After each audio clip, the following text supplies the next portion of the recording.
वक्रतुंड महाकाय सूर्यकोटि समप्रभा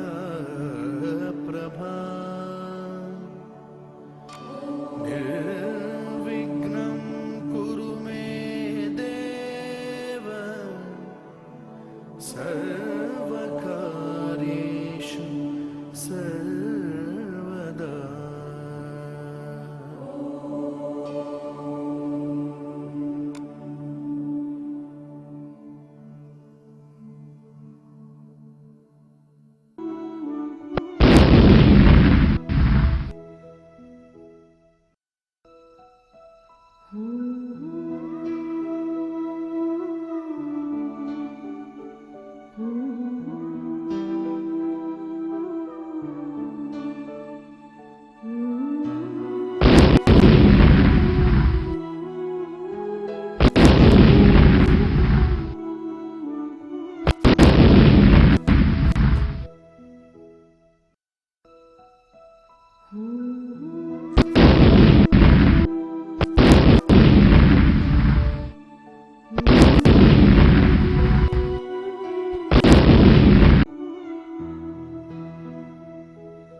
अब हम थोड़ी सी चर्चा करेंगे विद्युत धारा के प्रकारों पर। देखो, विद्युत धारा जो है वो दो प्रकार की होती है। एक तो होती है प्रत्यावर्ती धारा, जिसको अंग्रेजी में हम कहते हैं अल्टरनेटिव करंट, और दूसरी होती है दिष्ट धारा, जिसको अंग्रेजी में हम बोलते हैं डायरेक्ट करंट। अल्टरनेटिव करंट या प्रत्यावर्ती धारा को शॉर्ट में हम लिखते हैं एसी, अल्टरनेटिव करंट यानी प्रत्यावर्ती धारा, और दिष्ट धारा को हम लिखते हैं डीसी, डायरेक्ट करंट। अब एसी और डीसी, इसमें क्या अंतर है? प्रत्यावर्ती धारा और दिष्ट धारा में क्या अंतर है? देखिए, प्रत्यावर्ती जो धारा होती है, इसकी खास बात क्या होती है कि ये प्रत्यावर्ती धारा की दिशा जो होती है, एक निश्चित अंतराल पर दिशा, एक निश्चित अंतराल पर, निश्चित अंतराल पर बदलती रहती है, पर बदलती रहती है। प्रत्यावर्ती धारा जो है, इसकी दिशा जो है वो एक निश्चित अंतराल पर बदलती रहती है, जबकि दिष्ट धारा जो है, डायरेक्ट करंट जो है, इसकी दिशा हमेशा एक ही रहती है, इसकी दिशा बदलती नहीं है। ठीक है, ये तो एक मेजर अंतर है इसका। अब भारत के अंदर जितने भी विद्युत धारा उत्पादित की जा रही है, जितना भी विद्युत धारा का उत्पादन किया जा रहा है, वो अधिकांश से जो है कौन सी तरह की विद्युत धारा है? प्रत्यावर्ती विद्युत धारा। जितने भी विद्युत धारा का उत्पादन हो रहा है, वो किस तरह की विद्युत धारा का उत्पादन हो रहा है? वो हो रही प्रत्यावर्ती विद्युत धारा, अल्टरनेटिव करंट। ठीक है, अब प्रत्यावर्ती विद्युत धारा का एक फायदा होता है। फायदा क्या होता है कि जब इसको किसी विद्युत धारा को हम दूर स्थानों तक पहुंचाते हैं, बहुत दूर स्थानों तक पहुंचाते हैं, तो इसके अंदर जो विद्युत धारा की हानि होती है, ऊर्जा का जो क्षय होता है, ऊर्जा क्षय, विद्युत को बहुत सुदूर स्थानों पर, दूर दूर के स्थानों पर ले जाने के अंदर जो ऊर्जा का क्षय होता है वो कम होता है, जबकि दुष्ट धारा में क्योंकि लगातार कंटिन्यूअस चलता है इसलिए ऊर्जा क्षय ज्यादा होता है। ठीक है, तो कुल मिला के बात यह है कि डीसी की तुलना में, डायरेक्ट करंट की तुलना में, दुष्ट धारा की तुलना में अगर हम अल्टरनेटिव करंट की बात करें, एसी की बात करें, प्रत्यावर्ती धारा की बात करें, तो इसका एक महत्वपूर्ण लाभ ये होता है कि विद्युत शक्ति को सुदूर स्थानों पर बिना अधिक ऊर्जा क्षय के हम भेज सकते हैं। ठीक है, अच्छा ये तो हम बता ही चुके कि भारत के अंदर जितनी भी विद्युत धारा पैदा होती है वो अधिकांशतः एसी होती है, प्रत्यावर्ती विद्युत धारा होती है। ठीक है, अब ये और बता दें हम आपको कि भारत में प्रत्यावर्ती विद्युत धारा जो होती है उसकी आवृत्ति जो होती है वो कितनी होती है? आवृत्ति, एसी करंट की जो आवृत्ति होती है, आवृत्ति वो होती है 50 हर्ट्ज, HZ हर्ट्ज। सवाल आ सकता है कहीं पर कि भारत के अंदर जो प्रत्यावर्ती विद्युत धारा है उसकी आवृत्ति कितनी होती है? 50 हर्ट्ज।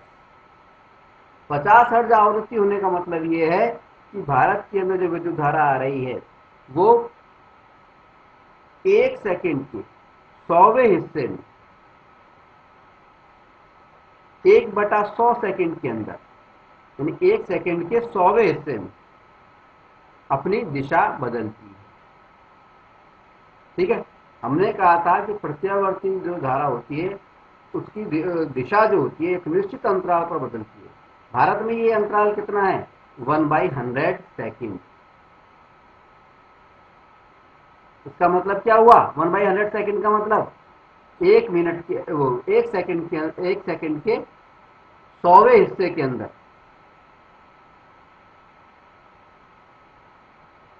ठीक है, 1 सेकंड का भी 100वें हिस्से के अंदर ये अंतराल पर ये विद्युत धारा की जो दिशा है वो हमारी बदलती है। आवृत्ति की अगर बात करें तो 50 हर्ट्ज इसकी आवृत्ति होती है। ठीक है, बात आई समझ में कि विद्युत धारा दो प्रकार की होती है, एसी और डीसी। एसी मतलब अल्टरनेटिव करंट यानी प्रत्यावर्ती धारा, डीसी मतलब डायरेक्ट करंट यानी डिस्ट धारा। प्रत्यावर्ती धारा के अंदर विद्युत धारा की दिशा एक निश्चित अंतराल पर बदलती है, जबकि डिस्ट धारा के अंदर विद्युत धारा की जो दिशा है वो हमेशा एक ही रहती है। ठीक है, भारत में जितनी भी विद्युत धारा उत्पादित की जाती है वो अधिकांशतः अल्टरनेटिव करंट होता है, प्रत्यावर्ती धारा होती है। उस विद्युत धारा की आवृत्ति कितनी होती है? 50 हर्ट्ज होती है। 50 हर्ट्ज का मतलब है कि प्रत्येक 1/100 सेकंड के अंदर, यानी 1 सेकंड के 100वें हिस्से के अंदर प्रत्येक 1/100 सेकंड पर इसकी दिशा चेंज हो जाती है। ठीक है, अब हम चर्चा करेंगे विद्युत जनित्र पर। विद्युत जनित्र को हम अंग्रेजी में बोलते हैं इलेक्ट्रिक जनरेटर या डायनामो भी बोलते हैं इसको कभी कभी। ठीक है, विद्युत जनित्र या इलेक्ट्रिक जनरेटर क्या है? नाम से स्पष्ट हो रहा है कि विद्युत जनित्र विद्युत को पैदा करने वाला, इलेक्ट्रिसिटी को जनरेट करने वाला। तो विद्युत जनित्र एक ऐसा उपकरण है, आपने विद्युत जनित्र के बारे में सुना होगा, इलेक्ट्रिक जनरेटर के बारे में सुना होगा। विद्युत जनित्र या इलेक्ट्रिक जनरेटर एक ऐसा उपकरण है जो कि यांत्रिक ऊर्जा को विद्युत ऊर्जा में बदलता है, विद्युत ऊर्जा में बदलता है। ठीक है, देखिए इलेक्ट्रिक मोटर के बारे में हमने चर्चा की थी। मोटर जो होती है, विद्युत मोटर जो होती है वो विद्युत ऊर्जा को यांत्रिक ऊर्जा में बदलती है, जबकि जनरेटर क्या करता है? यांत्रिक ऊर्जा को विद्युत ऊर्जा में बदलता है। जस्ट उल्टा है, अपोजिट है। ठीक है, अब बात करते हैं विद्युत जनित्र जो है, इलेक्ट्रिक जनरेटर जो है, इसका सिद्धांत क्या है, किस सिद्धांत पर यह काम करता है? विद्युत जनरेटर जो है विद्युत चुंबकीय प्रेरण के सिद्धांत पर काम करता है। किस सिद्धांत पर काम करता है? विद्युत चुंबकीय प्रेरण के सिद्धांत, विद्युत चुंबकीय प्रेरण के सिद्धांत पर काम करता है। विद्युत चुंबकीय प्रेरण का मतलब क्या बताया था हमने? विद्युत चुंबकीय प्रेरण का मतलब हमने बताया था कि किसी चालक के अंदर, कोई भी चालक हो, उसके अंदर अगर चुंबकीय क्षेत्र में परिवर्तन आ रहा है तो उसके कारण उसके पास में रखे हुए अन्य चालक के अंदर विद्युत धारा प्रेरित होने लगती है, उत्पन्न होने लगती है, तो इसको हम विद्युत चुंबकीय प्रेरण कहते हैं। तो जनरेटर जो है किस सिद्धांत पर काम करता है? विद्युत चुंबकीय प्रेरण के सिद्धांत पर काम करता है। जनरेटर या विद्युत जनित्र जो होते हैं वो दो प्रकार के होते हैं। जैसे विद्युत धारा दो प्रकार की होती है, ठीक उसी प्रकार विद्युत जनित्र जो है, इलेक्ट्रिक जनरेटर हैं, वो भी दो प्रकार के होते हैं। एक तो होता है नंबर 1, उसको हम कहते हैं एसी जनरेटर, प्रत्यवर्ती धारा जनित्र, जिससे कि प्रत्यवर्ती धारा बनाई जाती है। और दूसरा होता है डीसी जनरेटर, जो कि दिष्ट धारा बनाता है, डायरेक्ट करंट बनाता है। ठीक है, अब हम चर्चा करेंगे कि विद्युत जनित्र क्या संरचना किस प्रकार से होती है, उसका वर्किंग किस प्रकार से होती है। ठीक है, इसमें हम दोनों ही प्रकार जनित्र की चर्चा करेंगे। पहले हम चर्चा करेंगे प्रत्यवर्ती धारा जनित्र। दोनों की बनावट में एक मामूली सा अंतर है, बाकी दोनों की बनावट बिल्कुल सेम होती है। ठीक है, प्रत्यवर्ती धारा जनित्र हो चाहे दिष्ट धारा जनित्र हो। तो हम बात शुरुआत करते हैं किसी भी प्रत्यावर्ती धारा जनित्र की संरचना किस प्रकार की होती है।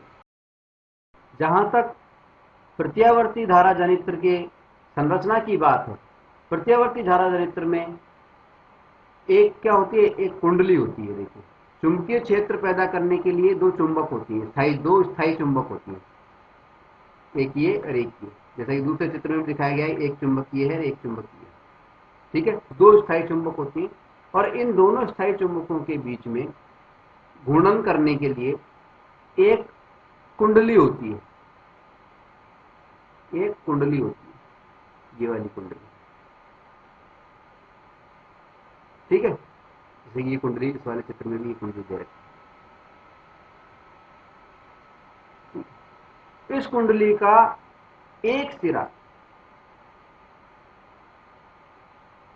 एक रिंग से जुड़ा हुआ होता है, रिंग R1।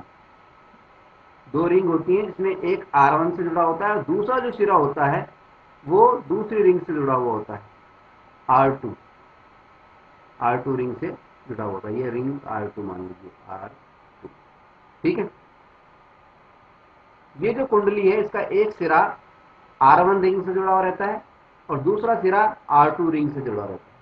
ठीक है, और ये रिंग जो है, R1 जो रिंग है वो एक ब्रश से, इसको ब्रश B1 कर सकते हैं, ब्रश B1 से स्पर्श करता रहता है, और R2 जो सिरा है वो ब्रश B2 से, ये ब्रश काले काले जो नजर आ रहे हैं ये ब्रश है, ब्रश ये B2, इससे स्पर्श करता रहता है। जैसे कि इस चित्र में भी दिखाया हुआ है, ये एक सिरा जो है वो किससे जुड़ा हुआ है? ये वाला जो सिरा है, इधर वाला जो सिरा आ रहा है, ये देखिए घुमा करके दिखाया गया है, ये डॉट डॉट करते हुए ये दूसरी वाली इस रिंग से जुड़ा हुआ है, यहाँ पे ये दिखाया गया है हिसाब से। ठीक है, और इसका दूसरा सिरा जो है वो इस वाले रिंग से जुड़ा हुआ है। ठीक है, और ये जो दोनों रिंग हैं, जो दोनों वलय हैं, ये दोनों वलय जो हैं वो ब्रश B1 और ब्रश B2 इससे जुड़े हुए, आपस में जुड़े हुए। ठीक है, और इनके बीच में एक गैल्वेनोमीटर लगा हुआ है, जो कि ये बताता है कि विद्युत धारा पैदा हुई या नहीं हुई और उसकी दिशा क्या है। ठीक है, एक गैल्वेनोमीटर लगा रहता है। ठीक है, अब संरचना तो लगभग विद्युत मोटर की तरह की है, थोड़ा सा फर्क तो उसमें जरूर है। यहाँ पे हम वलय की बात कर रहे हैं, विद्युत मोटर में विभक्त वलय की, स्प्लिट रिंग्स थी, विभक्त वलय। यहाँ पे वलय हैं, दो रिंग हैं, R1 और R2। ठीक है, एक कुंडली का एक सिरा जो है वो R1 से जुड़ा हुआ है, दूसरा सिरा R2 से जुड़ा हुआ है। ठीक है, और ये दोनों सिरे ब्रश B1 और B2 से जुड़े हुए हैं अलग अलग। ठीक है, जब इस कुंडली को हम बाहर से घुमाते हैं, तो चुंबकीय क्षेत्र रेखाओं में परिवर्तन आता है। जब बाहर से हम फोर्स लगा के घुमाएंगे, चुंबकीय क्षेत्र रेखाओं में अंतर आता है, परिवर्तन आता है, और उसके परिवर्तन आने से क्या होता है, इस कुंडली के अंदर विद्युत धारा पैदा हो जाती है, प्रेरित विद्युत धारा उत्पन्न हो जाती है। और ये जो विद्युत धारा उत्पन्न होती है, ये इस कुंडली के माध्यम से घूमती हुई और ये गैल्वेनोमीटर तक आ जाती है, हमें बताती है। यहां से हम इस विद्युत धारा को इकट्ठा भी कर लेते हैं, अपने काम में भी ले लेते हैं। ठीक है, जहां तक प्रत्यावर्ती धारा जनित्र और दिष्ट धारा जनित्र में अंतर का सवाल है, दोनों की जो संरचना होती है लगभग एक जैसी होती है। अंतर जो होता है सिर्फ एक ही होता है कि प्रत्यावर्ती धारा जनित्र जो होता है उसके अंदर क्या होता है, फुल रिंग्स होती हैं, 2 रिंग होती हैं, R1 और R2, और ये दोनों रिंग ब्रश B1 और B2 से अटैच होती हैं। जबकि जो दिष्ट धारा जनित्र है उसके अंदर क्या होते हैं, ये 2 पूर्ण रिंग होने की बजाय विभक्त वलय पाए जाते हैं। क्या पाए जाते हैं, विभक्त वलय,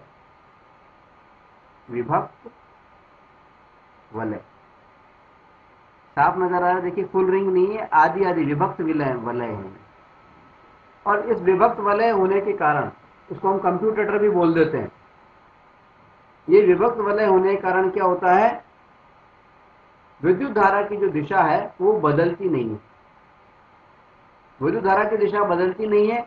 इस वजह से क्या होता है, वो जो धारा हमें प्राप्त होती है वो प्राप्त होती है डीसी, डायरेक्ट करंट।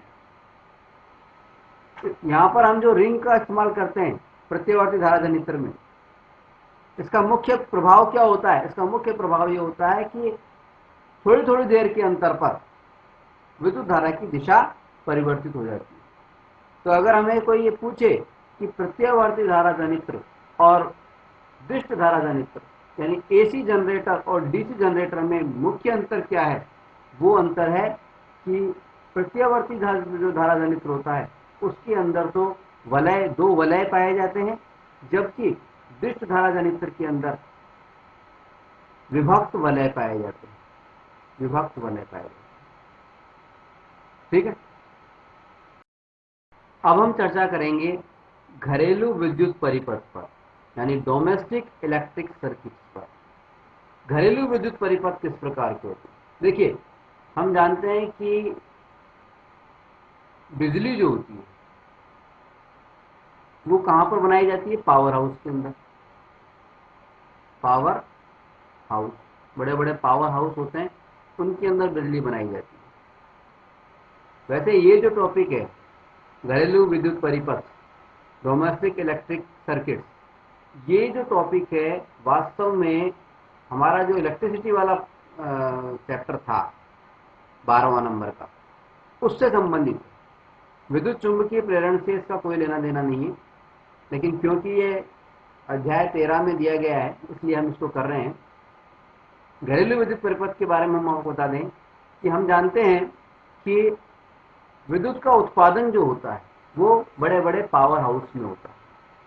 ये पावर हाउस कई तरह के हो सकते हैं, ये पानी से बिजली बनाने वाले हो सकते हैं, परमाणु ऊर्जा से बिजली बनाने वाले हो सकते हैं, जल ऊर्जा, ये अपना जो पवन ऊर्जा से विद्युत बनाने वाले हो सकते हैं, किसी भी प्रकार के पावर हाउस हो सकते हैं। इन पावर हाउसों से बड़ी बड़ी लाइनें निकलती हैं, जैसे कि आपने देखे होंगे इस तरह के खंभे देखे होंगे जगह जगह, और अंडरग्राउंड लाइनें बिछी होती हैं। ग्राउंड के ऊपर, जमीन के ऊपर इस तरह के खंभे और जमीन के अंदर इस तरह की लाइनें बिछी हुई होती हैं ऊर्जा की, बिजली की। ठीक है, ये बिजली की जो लाइनें होती हैं जो अंडरग्राउंड और बड़े बड़े तारों के माध्यम से आती हैं, यही छोटे रूप में हमारे घरों तक पहुंचती है छोटे तारों के माध्यम से। ये तो हाई पावर लाइन होती है, कम पावर की लाइन के जरिए हमारे घरों तक पहुंचती है। ठीक है, हमारे घरों में जो तार आता है उस तार के अंदर 3 प्रकार के तार होते हैं। एक तो होता है लाल रंग का, जिसके ऊपर लाल रंग का प्लास्टिक चढ़ा हुआ होता है, विद्युत रोधी आवरण होता है, इंसुलेशन होता है। किस रंग का? ये देखिए, विद्युत रोधी आवरण प्रत्येक तार को होता है ताकि हमें झटका ना लगे। ठीक है, तो ये विद्युत रोधी जो आवरण है ये अलग अलग रंग का इस्तेमाल होता है। हमारे घरों में जो तार आता है उसमें 3 तरह के तार होते हैं। एक तार के ऊपर तो लाल रंग का विद्युत रोधी आवरण होता है, इंसुलेशन होता है। या तो लाल रंग का होता है या फिर लाल के अलावा वो ब्राउन भी हो सकता है, ब्राउन, भूरा। ठीक है, लाल या भूरा, इस तरह का, इस कलर का तार होता है। ठीक है, इसको बोलते हैं हम line wire, LINE, line wire. Hindi में इसको हम कह देते हैं विद्युतमय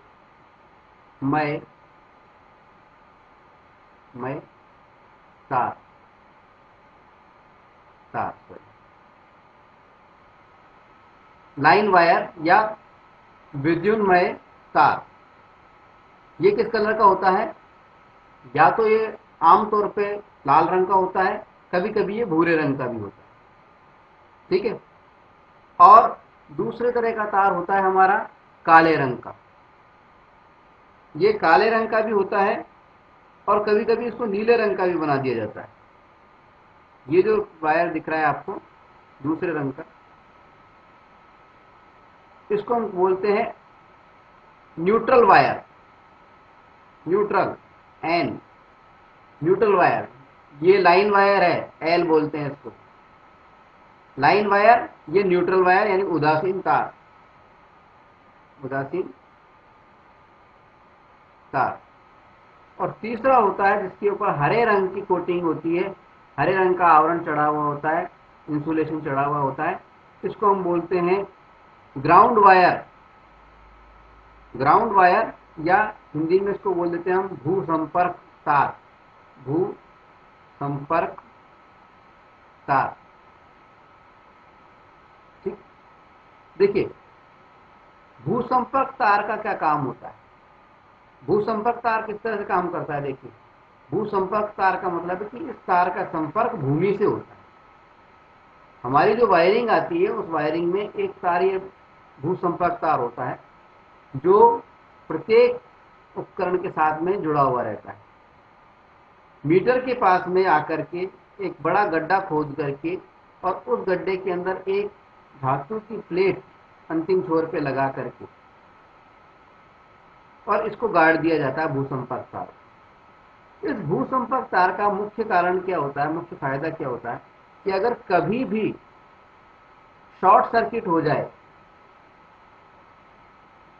शॉर्ट सर्किट का मतलब भी मैं आपको थोड़ा समझा देता हूं यहां पर, कि मान लीजिए किसी सर्किट के अंदर 4 तरह के कोई उपकरण लगे हुए हैं, ये उपकरण लगे हुए हैं, मान लीजिए 4 तरह के उपकरण लगे हुए हैं। ठीक है, इस सर्किट के अंदर, और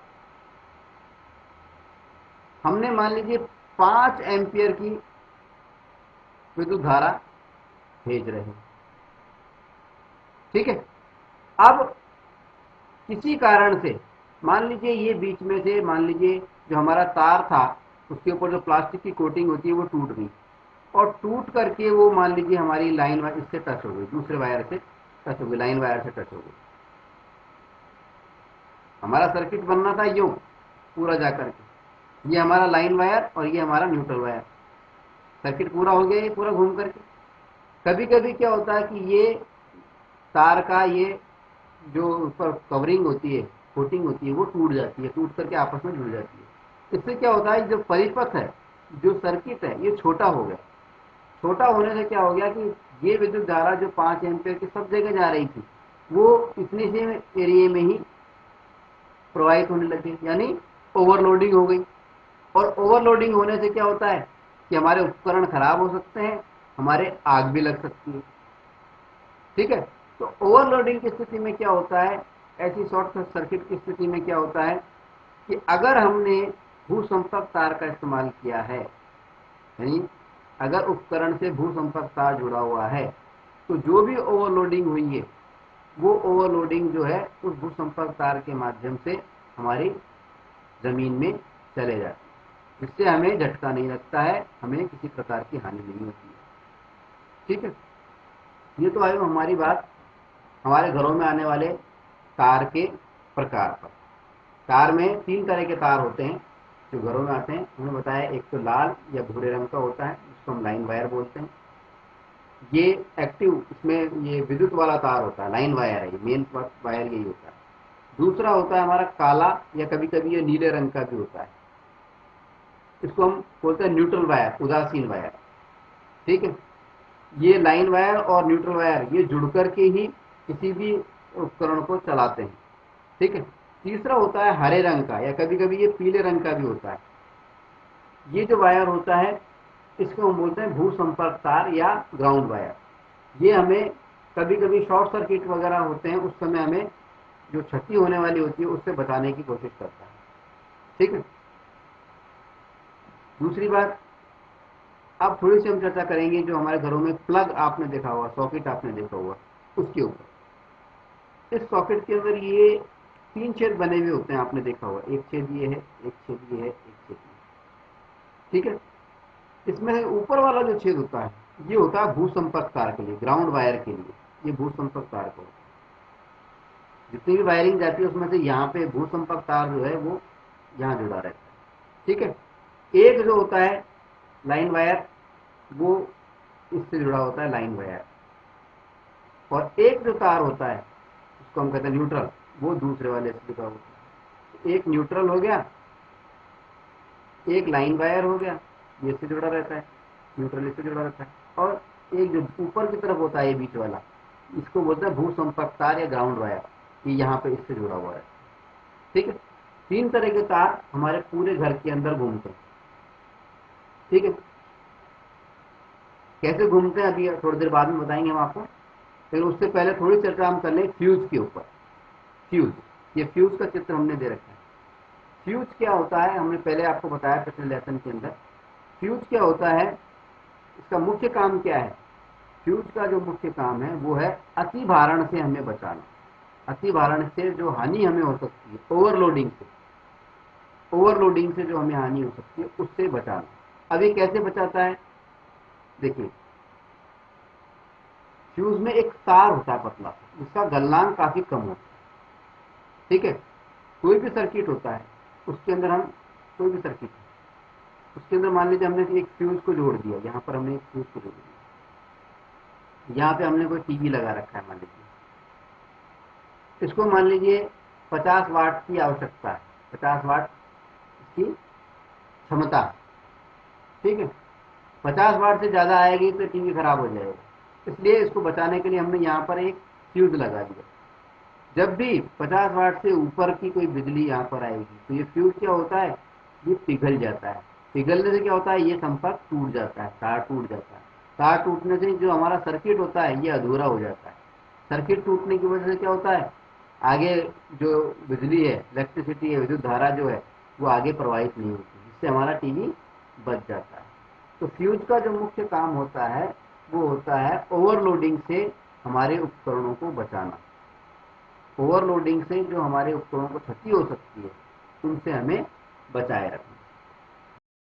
घरों में जो हम विद्युत उपकरणों का इस्तेमाल करते हैं वो समांतर क्रम में हम उसको लगाते हैं, समांतर क्रम या पार्श्व क्रम, समांतर क्रम या पार्श्व क्रम या पैरेलल, पार्श्व क्रम में हम इसका यूज करते हैं। ठीक है, पार्श्व क्रम में क्यों यूज करते हैं, पैरेलल का कनेक्शन क्यों यूज करते हैं घरों में विद्युत उपकरणों का इस्तेमाल करने के लिए, उसके 3 कारण हमने पिछले लेसन में आपको बताए थे। देखिए, एक महत्वपूर्ण कारण तो ये होता है कि अगर हम श्रेणी क्रम में उसको जोड़ें तो श्रेणी क्रम में क्या होता है, सभी उपकरण एक साथ जलते हैं, एक साथ चालू होते हैं, एक साथ बंद होते हैं। ठीक है, जबकि हमें तो अलग अलग टाइम पे आवश्यकता होती है। तो ऐसा समांतर क्रम में संभव होता है। इसके अलावा प्रत्येक उपकरण को अलग अलग मात्रा में विद्युत धारा की आवश्यकता होती है। श्रेणी क्रम में अगर बात करें तो विद्युत धारा की मात्रा प्रत्येक उपकरण को बराबर मिलती है। इससे क्या होता है कि सारे उपकरण खराब हो सकते हैं हमारे, लेकिन समांतर क्रम के अंदर प्रत्येक उपकरण के लिए उतनी ही विद्युत धारा इस्तेमाल में आती है, उसको प्राप्त होती है जितनी कि उसको जरूरत है। ठीक है, तो ये कुछ कारण है जिसकी वजह से हम घरों के अंदर समांतर क्रम या पार्श्व क्रम का या पैरेलल कनेक्शन का इस्तेमाल करते हैं। अब हमारे घरों में जो तार आते हैं पावर हाउस से, वो दो तार आते हैं। एक आता है लाइन, जो लाइन वायर या जिसको विद्युतमय तार हम बोलते हैं, जो लाल रंग का होता है। दूसरा होता है न्यूट्रल वायर, जो काले रंग का होता है, जैसे चित्र में काला रंग दिखाया हुआ है, काले रंग का होता है न्यूट्रल वायर। और तीसरा तार हम स्वयं लगाते हैं, वो होता है भूसंपर्क तार। मतलब जमीन के अंदर एक गड्ढा खोद करके उसके अंदर एक धातु की प्लेट से अटैच करके एक जो तांबे का तार होता है उसको हम निकाल लेते हैं। उसको हम भूसंपर्क, क्योंकि भूमि के संपर्क में, ग्राउंड वायर ग्राउंड के संपर्क में, इसलिए इसको हम भूसंपर्क तार बोलते हैं। ये भूसंपर्क तार प्रत्येक पूरे घर के अंदर हमारे दौड़ता है। ठीक है, तो घर में हमारे तीन तरह के वायर दौड़ते हैं, एक तो भूसंपर्क तार वाला, और एक लाइन वायर, और एक न्यूट्रल वायर। ठीक है, न्यूट्रल वायर यानी काले रंग का तार, लाइन वायर जिसको विद्युतमय तार भी हम कहते हैं, वो लाल रंग का होता है, और भूसंपर्क तार जो हरे रंग का होता है। जब पावर हाउस से हमारे पास में तार आते हैं तो दो ही होते हैं। एक हमारे घर से भूसंपर्क तार हम खुद स्वयं जोड़ते हैं।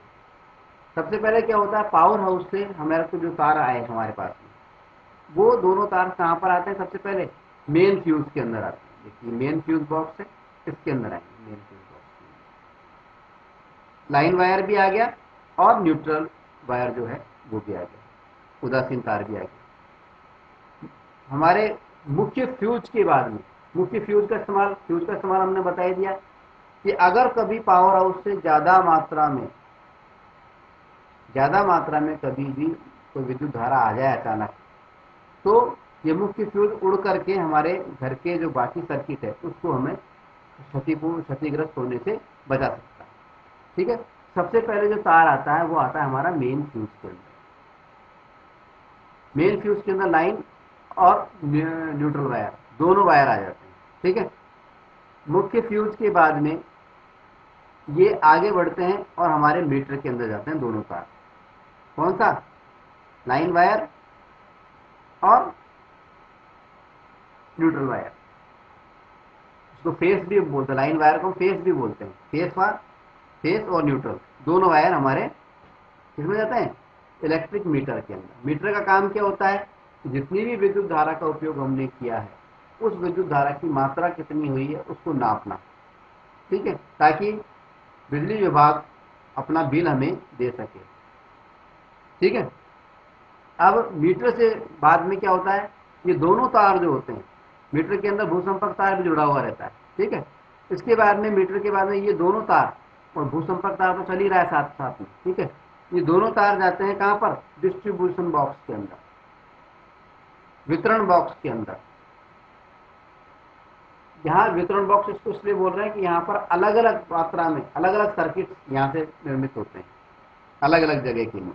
ठीक है, हमारे घरों में मुख्यतः दो प्रकार के परिपथ होते हैं, दो प्रकार के सर्किट होते हैं। एक सर्किट होता है जो कि 15 एम्पियर की पावर, 15 एम्पियर की विद्युत धारा प्रवाहित करता है, और दूसरा जो सर्किट होता है वो 5 एम्पियर की विद्युत धारा प्रवाहित करता है। तो ये जो सर्किट बॉक्स है, डिस्ट्रीब्यूशन जो बॉक्स होता है, उसके अंदर दोनों ही प्रकार के सर्किटों के बीच में फ्यूज लगे हुए होते हैं। फ्यूज लगे हुए, एक फ्यूज जैसे यहाँ पे लगा हुआ है, एक यहाँ लगा हुआ है।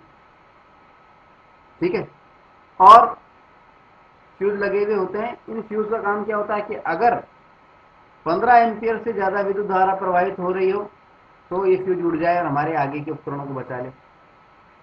अगर 5 एम्पियर से विद्युत धारा ज़्यादा प्रवाहित होने लगे तो ये फ्यूज उड़ जाए 5 एम्पियर वाला और हमारे उपकरण क्षतिग्रस्त होने से बच जाए। ठीक है। अब फ्यूज के बाद में क्या होता है, ये दो तार हैं, लाइव वायर और न्यूट्रल वायर और भूसंपर्क तार, ये हमारे घर में जहाँ जहाँ भी उपकरण हैं वहाँ पर जैसे हमारे प्लग हैं, इन प्लगों के अंदर जुड़े हुए रहते हैं। कैसे जुड़े हुए होते हैं, एक तरफ से तो हमने जोड़ा क्या चीज़, लाइन वायर या फेस, दूसरी तरफ से हमने जोड़ा न्यूट्रल वायर यानी उदासीन वायर, और तीसरा जो सॉकेट था, उसका तीसरा जो सिरा था, उसको हमने जोड़ दिया भूसंपर्क तार। ठीक है, इस तरह से हम जोड़ते हुए चले जाते हैं। ठीक है समझ। भूसंपर्क तार का हम उपयोग बता चुके हैं कि अगर कभी बाई चांस शॉर्ट सर्किट हो जाए। शॉर्ट सर्किट कैसे होता है, जैसे मान लीजिए हम कोई प्रेस का इस्तेमाल कर रहे हैं, मान लीजिए ये कोई हमारी प्रेस है,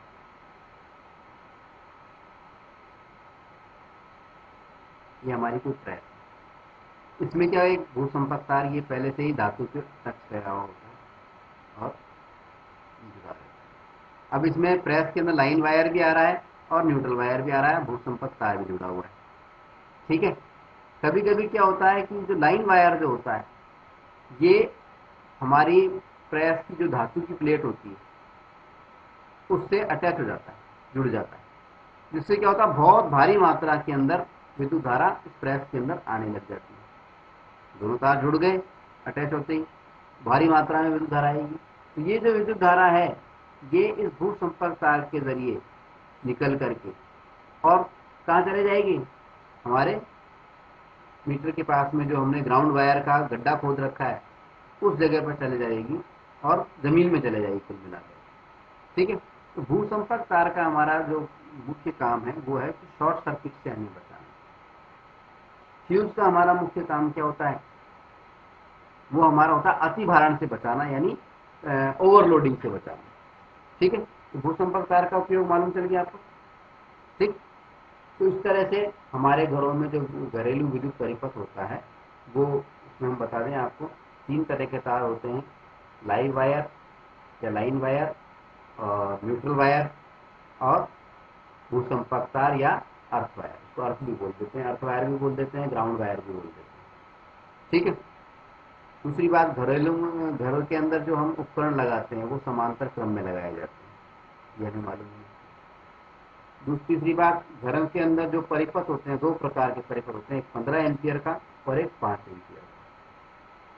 5 एम्पियर वाले जो होता है, जो कम अनुमतांक वाला है, विद्युत धारा वाला है, इसके अंदर हम छोटे मोटे उपकरण जो होते हैं, टीवी, फ्रिज और पंखा वगैरह जो होते हैं, इनको लगाते हैं। और जो 15 एम्पियर वाला जो होता है, उसमें जो ज़्यादा पावर फेंकने से प्रेस हुई, गीजर हुआ, उनको हम इसके अंदर लगाते हैं। ठीक। तो घरेलू विद्युत परिपथ की चर्चा के साथ ही हमारा ये जो लेसन है ये समाप्त हो जाता है।